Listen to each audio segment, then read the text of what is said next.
Ils vont tirer, Sacha. Regarde, ils vont tirer au fusil. Folks, if you wouldn't mind actually scooting them up to the other side of that cannon for me there, thank you very much. Regarde les fusils, ils vont tirer au fusil, Sacha. Good morning, ladies and gentlemen. How are you all doing? Good. Excellent. Welcome to Fort Ticonderoga and welcome to this morning's musket firing demonstration. Now, the men you see before you are dressed in the uniforms of Massachusetts Provincials, Colonel Willard's Regiment, 1759. Provincial soldiers were Americans who volunteered to fight alongside the British in the war against the French, commonly known as the 7 Years' War, also known as the French and Indian War. Now, these men who joined up to fight alongside the British, well, they joined up to fight, but what it turns out that they were primarily used for was labor battalions. These were the men who were the drawers of water and hewers of wood, if you will.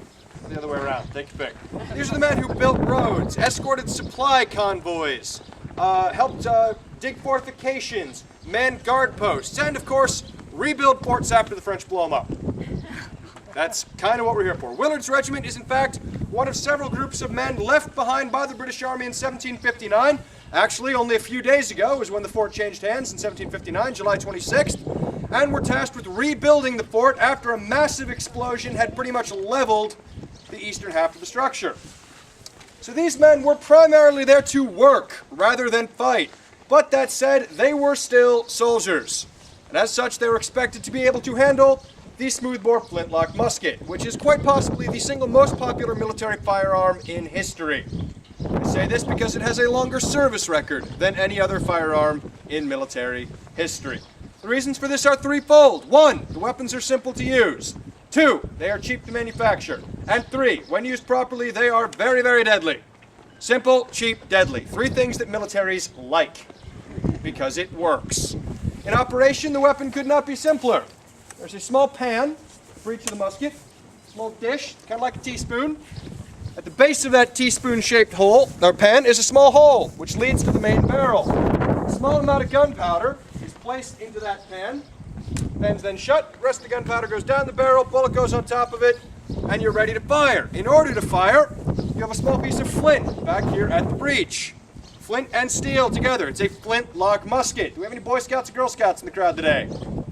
All right, you're not allowed to answer because you already know. Everyone else, what happens when flint and steel strike each other? Sparks. Sparks, correct. Now what happens when sparks and gunpowder strike each other? They blow up. They blow up. That is actually one of the more grammatically correct answers I've received. Ordinarily, people just say boom. But actually, son, if you wouldn't mind being on the other side of that cannon line for me, thank you very much. So, yes, the weapon is very simple to operate. Really couldn't be simpler. However, simply knowing how to shoot a musket, simply knowing how the thing goes off, is not enough, is it? No. Not really, no. I mean, I'm just explaining how these things work. If I was to hand every single person right here in this crowd today a musket, do not get excited. But if I was to hand you all a musket right now, I'll tell you, the enemy is that way, shoot! Do you all think you're in a particularly good place to do so? Sir, you're in pretty good shape. You're behind everyone else. Well done. Ma'am, I got some bad news for you. Yeah, we can't just take a bunch of people, call them soldiers, give them muskets, and tell them to shoot that way. Doesn't work. Or at least it only works once. So, what do we have to do? What do we have to do with these soldiers once they've gotten their guns? Train them. We have to train them. We have to organize them. We have to organize them in such a way that they are going to be able to shoot those muskets and shoot the enemy rather than shooting each other. And as it turns out, after many years of deliberation and after many centuries worth of practice, the ideal formation, as it turned out in 1759, was for a long line, 3 ranks deep. You see we've got 2 here. When I rejoin it, 3 ranks deep, that entire formation, which basically means that, well, when we're all standing here, if I shoot straight forward, you'll notice that my musket barrel is in front of the frontmost man. I'm not going to shoot him. So now we have a formation which is very maneuverable, very flexible, allows us to react very quickly to any threat, maximizes our firepower. That's great, isn't it? It is. It works. We are occupying a 24-inch front. Every time we fire, there are 3 bullets traveling down a 24-inch wide corridor. That gives us a very good chance to hit our target. Gives us a very good chance to kill the enemy, which, after all, is the objective of this exercise. However, You might have noticed these weapons are not exactly short. This weapon is over 5 feet tall. If I'm standing right next to 200 people, and that's just in my file, there'd be another file on either side of us. Now we've got a whole bunch of men very closely packed together. Can I just expect that they're going to be able to load any old which way? No, it's not really going to work if I'm sitting there kind of going, all right, there we go. All right, it's time to load the That's not going to work, is it? No, so instead, training comes back into it. Now we have to practice. We have to drill. We have to learn how to load and operate our muskets in such a way that we will not get in each other's way.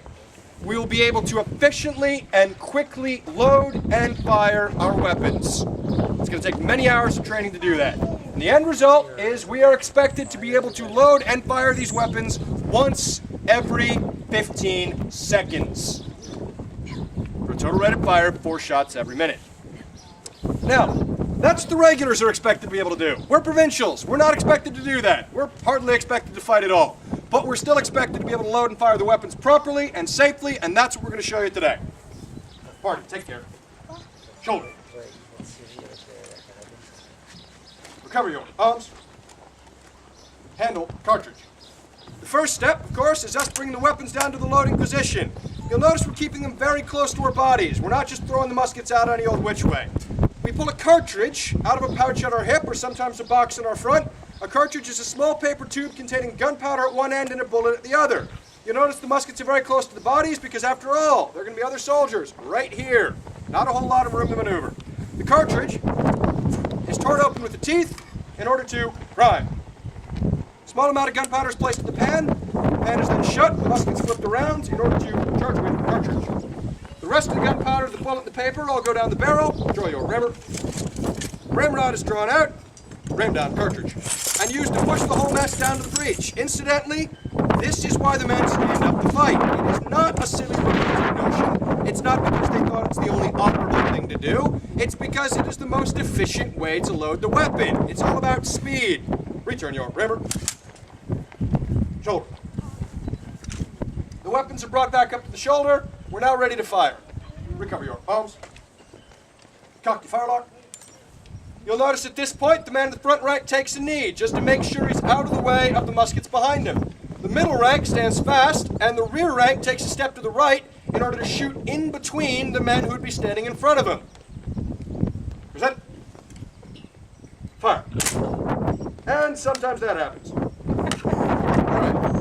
In this particular case, we've had our 3 people who have failed to spark. So we're going to try that one again. Wipe your flints down. Check your pans. Adjustment needs to be adjusted. Shoulder. Cover your arms. Cock your firelock. Present. Fire. Wow. Now, in actual battle, it would make no sense whatsoever to give each and every one of those commands independently.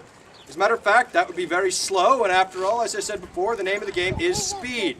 So instead, in a battle situation, or simply any time off the parade ground, the men would simply be told to prime and load, at which point they would begin to go through the steps as fast as they could.